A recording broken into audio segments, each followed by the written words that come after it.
মুশফিক ভাই জিন্দাবাদ জিন্দাবাদ একটা ছবি নিয়ে আমার মুর্দাবাদ মুর্দাবাদ। প্রিয় সংগ্রামী গোপালগঞ্জবাসী, একটা ছবি নিয়ে আসসালামু আলাইকুম।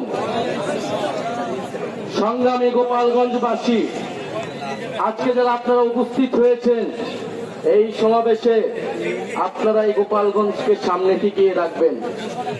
আপনারা এই গোপালগঞ্জের সাহসী সন্তান।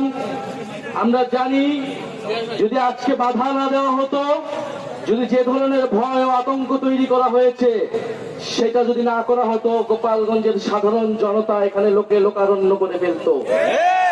আপনারা যারা দূর থেকে শুনছেন, আপনারা জানি আপনারা দূর থেকে শুনছেন, প্রিয় গোপালগঞ্জবাসী, আমরা আজকে গোপালগঞ্জে এসেছিলাম দেশ গড়তে জুলাই পদযাত্রা কর্মসূচি নিয়ে। আমরা কোনো যুদ্ধের আহ্বান নিয়ে নয়, শান্তি এবং দেশ গড়ার আহ্বান নিয়ে গোপালগঞ্জে আজকে এসেছি। প্রিয় গোপালগঞ্জবাসী, আমরা গোপালগঞ্জের নাম বদলাইতে আসি নাই। আমরা এসেছি ভবিষ্যৎ বাংলাদেশে, এই নতুন বাংলাদেশে গোপালগঞ্জ মানুষের অধিকার যাতে রক্ষা করা হয় সেই প্রতিশ্রুতি দিতে। প্রিয় গোপালগঞ্জবাসী, মুজিববাদীরা আজকে বাধা দিয়েছে। গণ অভ্যুত্থানের মধ্যে আমরা বলেছিলাম বাধা দিলে বাঁধবে লড়াই, সেই লড়াইয়ে জিততে হবে এবং সেই লড়াই আমরা জিতেছিলাম। আজকে আবারও বাধা দেওয়া হয়েছে দ্বিগুণ গতিতে, এর জবাব আমরা দিব ইনশাআল্লাহ।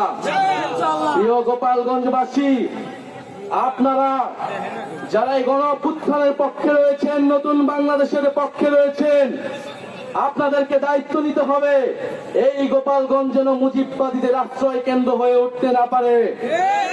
যদি পুলিশ প্রশাসন ব্যর্থ হয়, নিজেদেরকে রক্ষা করার দায়িত্ব, নিজেদের জেলার মর্যাদা রক্ষা করার দায়িত্ব, বাংলাদেশকে রক্ষা করার দায়িত্ব আমাদের নিজেদেরকেই নিতে হবে, যেরকমটা আমরা গণ অভ্যুত্থানে নিয়েছিলাম। প্রিয় গোপালগঞ্জবাসী, আমরা আজকে এতটুকুই বলতে এসেছি, গোপালগঞ্জ নামে এই বাংলাদেশে, সামনের বাংলাদেশে কোনো বৈষম্য হবে না।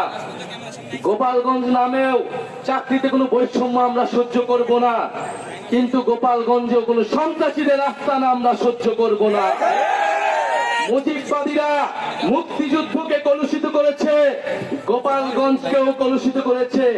সেই গোপালগঞ্জকে আমরা আবার পুনরুদ্ধার করব, আবার সমুন্নত করব। প্রিয় সংগ্রামী বন্ধুগণ, আমাদের যারা সনাতন ভাই বোনেরা রয়েছেন, এই আওয়ামী লীগ সনাতন ভাই বোনদের জমি দখল করেছে, তাদের সাথে বেইনসাফি করেছে। আমাদের এই নতুন বাংলাদেশে আমরা সকল ধর্মের অধিকার রক্ষা করব, মান মর্যাদা রক্ষা করব। প্রিয় সংগ্রামী বন্ধুগণ, আজকে মুজিববাদীরা বাধা দিয়েছে, তাদেরকে জবাব দেওয়া হবে। আমরা যদি আজকে এখানে দাঁড়িয়ে ঘোষণা দেই, সারা বাংলাদেশ এই গোপালগঞ্জে এসে জড়ো হবে। কিন্তু আমরা সময় দিয়ে যাচ্ছি। আজকে যে বাধা দেওয়া হলো, কারা বাধা দিয়েছে, কোন সাহসে বাধা দিয়েছে, কোন সাহসে মুজিববাদীরা এখনো গোপালগঞ্জে আশ্রিত রয়েছে, কারা আশ্রয় দিয়েছে? দ্রুত সময়ের মধ্যে বিচার যদি না হয়, আমরা আবারও আসবো গোপালগঞ্জে। আমরা নিজ হাতে দায়িত্ব নিয়ে গোপালগঞ্জকে মুজিববাদীদের থেকে মুক্ত করবো ইনশাআল্লাহ। সংগ্রামী বন্ধুগণ, জাতীয় নাগরিক পার্টি আপনাদের সাথে থাকবে। বাধা বিপত্তি যা কিছু আসুক, আমরা আজকে এসে এখানে দাঁড়িয়েছি, আমরা আবারও আসবো। জাতীয় নাগরিক পার্টি আপনাদের সাথে থাকবে। মুজিববাদের কবর রচনা করে, ৭২-এর সংবিধানের কবর রচনা করে গণতান্ত্রিক বাংলাদেশ গড়ে তুলবো, এটা আপনাদের কাছে আজকে আমাদের ওয়াদা। আজকের এই দিনে আবু সাইদ শহীদ হয়েছিলেন, আমাদের ওয়াসিম শহীদ হয়েছিলেন, আমাদের ৬ জন শহীদ হয়েছিলেন। সেই শহীদের রক্তের শপথ মুজিববাদীদের আমরা বাংলাদেশে গোপালগঞ্জে আর কোনদিন দাঁড়া হতে দেব না। ইনকিলাব ইনকিলাব।